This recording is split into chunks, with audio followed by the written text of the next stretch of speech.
DN Aidit ini kan banyak yang menyangkal bahwasanya beliau itu seorang Habib Ba'alawi. Nah, itu alhamdulillah tersangkal melalui kesaksian anaknya sendiri yang diwawancara oleh Harian Republika. Namanya Pak Ilham Aidit. Nah, Pak Ilham Aidit itu menjelaskan bahwasanya kakeknya beliau itu menceritakan leluhur mereka itu memang ke jalur Al-Aidit Ba'alawi Yaman, bin Alwi bin Malik Al-Taski bin Yahya Maula Al-Aidit. Jadi bapaknya atau leluhurnya para Al-Aidit. Bin Alwi An-Nasik bin Muhammad Dawile bin Ali Maula Darok bin Alwi Al-Guyur bin Muhammad Faqih Al-Muqaddam. Sampai dengan sekarang pun perlu diketahui, dalam gerakan 30 SPKI, mereka memang gagal di Indonesia. Tapi mereka kemudian berhasil di tahun 1967 mendirikan satu-satunya negara komunis di Timur Tengah, yakni Yaman Selatan, yang bertahan sampai dengan tahun 1990. Dan meskipun dari tahun 1990 sudah menyatu, tapi sampai sekarang masih ada partainya, Partai Komunis Sosialis Yaman, yang mana sekjennya sampai dengan saat ini masih dari kalangan Habib Ba'alawi Muasal Yaman. Namanya Habib Abdurrahman Assegaf. Maling, teriak komunis ke sana sini. Padahal merekalah yang bagian daripada keluarga besar komunis. Di Indonesia, dari masa ke masa, korban PKI tidak ada satupun yang Ba'alawi. Tapi adanya malah gembong-gembong PKI yang malah Ba'alawi.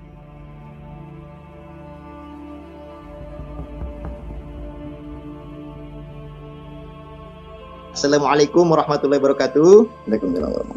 Bismillahirrahmanirrahim. Alhamdulillahirrahmanirrahim. Wassalamualaikum Muhammad wa ala alihi wa sahbihi ajmain amma ba'du. Alhamdulillah wa syukurillah. Hari ini tanggal 30 September kita memperingati Haul G30 SPKI. Haul para Habib Ba'alawi Yaman yang berhaluan komunis. Tapi haulnya untuk menjadi peringatan bagi bangsa kita. Jadi founding father kita juga sudah menyampaikan jas merah. Jangan sekali-kali meninggalkan dan melupakan sejarah. Dan sejarah itu ada berbagai macam, tapi sejarah ini menjadi cerminan atau spion kita melihat ke masa lalu untuk waspada di masa kekinian dan di masa depan kita. Jadi tadi Kanjeng Gus Faqih Wiradiningrat, Masya Allah, sudah menjelaskan secara global tentang perjalanan sejarah komunis dari masa ke masa. Nah, kalau izin melengkapkannya tentang masalah DN Aidit. DN Aidit ini kan banyak yang menyangkal bahwasanya beliau itu seorang Habib Ba'alawi. Bahkan dianggapnya beliau itu seorang anak angkat saja. Bukan Aiditnya itu bukan sebagai Aidit tulen. Nah, itu alhamdulillah tersangkal melalui kesaksian anaknya sendiri yang diwawancara oleh Harian Republika. Namanya Pak Ilham Aidit. Nah, Pak Ilham Aidit itu menjelaskan bahwasanya kakeknya beliau itu menceritakan leluhur mereka itu memang ke jalur Al-Aidit Ba'alawi Yaman. Jadi kalau kakeknya itu hanya kakek tiri, mustahil menceritakan kepada cucunya. Karena kan anaknya misalkan anak angkat, ya ngapain dia cerita kepada cucunya, orang nggak nyambung gitu kan. Tapi karena kakeknya ini memang punya anak DN Aidit, nah kemudian diriwayatkan lagi kepada anaknya DN Aidit bahwasanya mereka memang memiliki tradisi sebagai keturunan daripada Al-Aidit Ba'alawi Muasal Yaman. Nah, adapun silsilah dari DN Aidit atau Dipo Nusantara Aidit, nama aslinya kan Ahmad Aidit. Nah, beliau itu bin Abdullah Aidit, bin Ahmad Ismail, bin Abdullah Sabirin, bin Ahmad, bin Ibrahim, bin Muhammad, bin Alwi Toha, bin Tolaha, bin Hashim, bin Hasan, bin Ali, bin Alwi, bin Malik Al-Taski, bin Yahya Maula Al-Aidit. Jadi bapaknya atau leluhurnya para Al-Aidit. Bin Alwi An-Nasik, bin Muhammad Dawile, bin Ali Maula Darok, bin Alwi Al-Guyur, bin Muhammad Faqih Al-Muqaddam.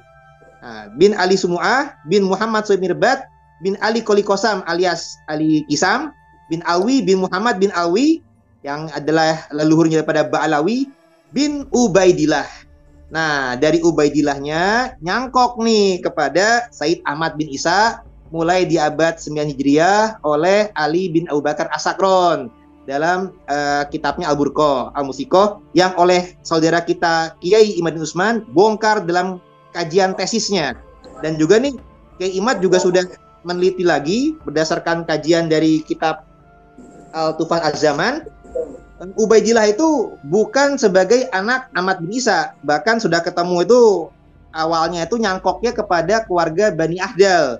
Jadi nasabnya Ubaidillah itu bin Isa, bin Alwi, bin Muhammad, bin Himham, bin Aon. Nah, dari Aon ini mulailah ada pencangkokan kepada Musa Al-Kazim ataupun Al-Hasan yang bin Husain bin Ali Zainal Abidin bin Husain.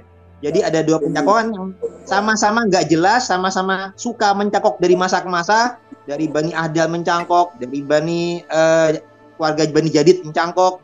Nah, ini cangkok-mencangkok menjadi kebohongan yang terus-menerus. Nah, jadi kalau bahasa ilmiahnya adalah argumentum aut noseam.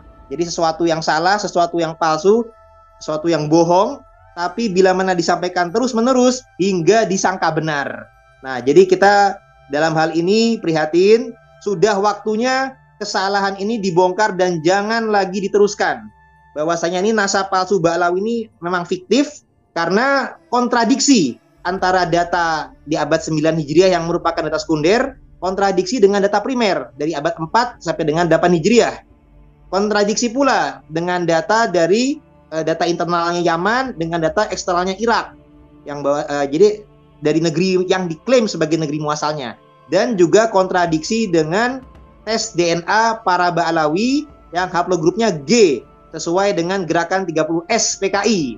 Nah, ini sampai dengan sekarang pun perlu diketahui dalam gerakan 30S PKI mereka memang gagal di Indonesia, tapi mereka kemudian berhasil di tahun 1967 mendirikan satu-satunya negara komunis di Timur Tengah, yakni Yaman Selatan, yang bertahan sampai dengan tahun 1990. Jadi mereka gagal di Indonesia, tapi mereka berhasil di negeri muasalnya mendirikan negara komunis di Timur Tengah, satu-satunya Yaman Selatan. Dan meskipun dari tahun 1990 sudah menyatu, tapi sampai sekarang masih ada partainya, Partai Komunis Sosialis Yaman, yang mana sekjennya sampai dengan saat ini masih dari kalangan Habaib Ba'alawi Muasal Yaman. Namanya Habib Abdurrahman Assegaf. Nah, jadi kalau di Nusantara ini ada Habib yang klaim maling, teriak komunis ke sana sini, padahal merekalah yang bagian daripada keluarga besar komunis. Di Indonesia dari masa ke masa, korban PKI tidak ada satupun yang Ba'alawi, tapi adanya malah gembong-gembong PKI yang malah Ba'alawi. Yang tadi sudah kami jelaskan, Den Aidit, Sofyan Barakbah, Fahrur Barakbah, bahkan juga ada yang menulis buku biografi berjudul John Sakafa, itu ditulisnya oleh Yahya Assegaf, ayah daripada Hani Assegaf.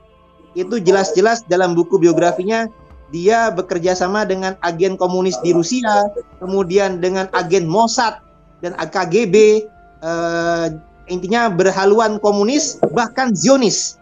Nama bukunya saja, nama judul Yahudinya. Nah, tentang masalah Yahudi, mungkin Dr. Sugeng juga sudah pernah menjelaskan haplogrup G itu ke Kaukasus. Tapi kenapa pergerakan kita seperti kata-kata Kanjeng Fakih menyebutkan Yahudi? Nah, karena ternyata dari kalangan peneliti genetik Yahudi sudah mengisbat tanda kutip para turunan Ba'alawi itu kepada Yahudi pula. Dari jewisdna.net itu keluarga Assegaf, Jamalul Lail sudah diisbat, diakui sebagai turunan Yahudi meskipun garis perempuan. Karena kalau garis laki sama-sama ke jalur Nabi Ibrahim itu adalah haplogrup J. Tapi kalau G terisbat turunan Yahudi dari garis perempuan. Nah, dan inilah Yahudi Khazar, Yahudi Kaukasus yang banyak bikin kasus di negeri ini. Jadi sebelum masa kemerdekaan pun mereka sudah pernah, contoh Ratu Fatimah berupaya mengkudeta Kesultanan Banten. Usman bin Yahya, Antek Belanda, itu sudah berupaya memecah belah perjuangan para kiai Torikoh untuk meraih kemerdekaan. Usman bin Yahya ini malah merekomendasi kepada pemerintah Hindia Belanda untuk menindak tegas para pejuang Torikoh, sehingga dalam geger Cilegon Banten wafat syahid suhada sampai dengan 11 nyawa akibat rekomendasi daripada Usman bin Yahya. Dan mereka ketika Sumpah Pemuda ingin menjadi satu bangsa, mereka malah mendirikan organisasi Robito Alawiyah yang tidak mau menyatu dengan satu bangsa, malah membentuk komunitas mereka sendiri yang rasis. Nah, kemudian mereka nantinya sih alhamdulillah dari leluhurnya Pak Anies Baswedan memang ada Sumpah Pemuda meskipun Sumpah Pemuda Arab yang ketinggalan. Nah, tapi kami sayangkan Setelah merdeka, bukannya sama-sama membangun bangsa, mereka malah merongrong pemerintahan kita dengan gerakan komunis yang ingin memberontak di negeri ini. Nah, itu terjadi dari yang tadi Kanjeng Fakih sebutkan, ada yang dari tahun 1902 kalau setelah kemerdekaan ya, berarti 1948 sampai dengan 1949, 1965. Ini kan Indonesia sudah merdeka. Mereka bukannya bekerja sama, malah bikin gerakan untuk perpecahan, untuk mengkudeta pemerintahan yang sah. Nah, sampai dengan sekarang masih ada saja para habib-habib yang malah mencaci maki pemerintah, ngajak berontak, radikalisme, bahkan akhir-akhir ini ada yang pada mengkritik, memberikan shock terapi tegangan tinggi, ada asa celurit, asa baco, asa golok. Nah, pola gerakan komunis itu adalah dengan gerakan radikalisme yang revolusi, secara perubahan besar-besaran, secara seketika. Kalau misalkan bertahap, itu namanya reformasi kalau perubahannya. Ini mereka biasa dengan cara revolusi. Jadi kalau ada kata-kata revolusi mental, revolusi akhlak ya, kalau kata Habib Rizik tuh. Nah, ngomong revolusi akhlak, tapi sendirinya nggak ada akhlaknya. Nah, ini kemudian kita harus waspada, karena mereka juga mengadakan radikalisme. Nah, kalau di Indonesia ini sudah ada BNPT dengan deradikalisasi. Ini sebenarnya gerakan kita ini membantu tokoh-tokoh tersebut tuh harusnya menghargai kita ini adalah para pejuang deradikalisasi yang sejati ini. Nggak dibayar pun kita insya Allah berjuang karena Allah. Demi bangsa, kita deradikalisasi. Termasuk hari ini kita adalah gerakan deradikalisasi dalam rangka Haul J30 PKI untuk menjadi peringatan bagi anak bangsa. Waspadalah.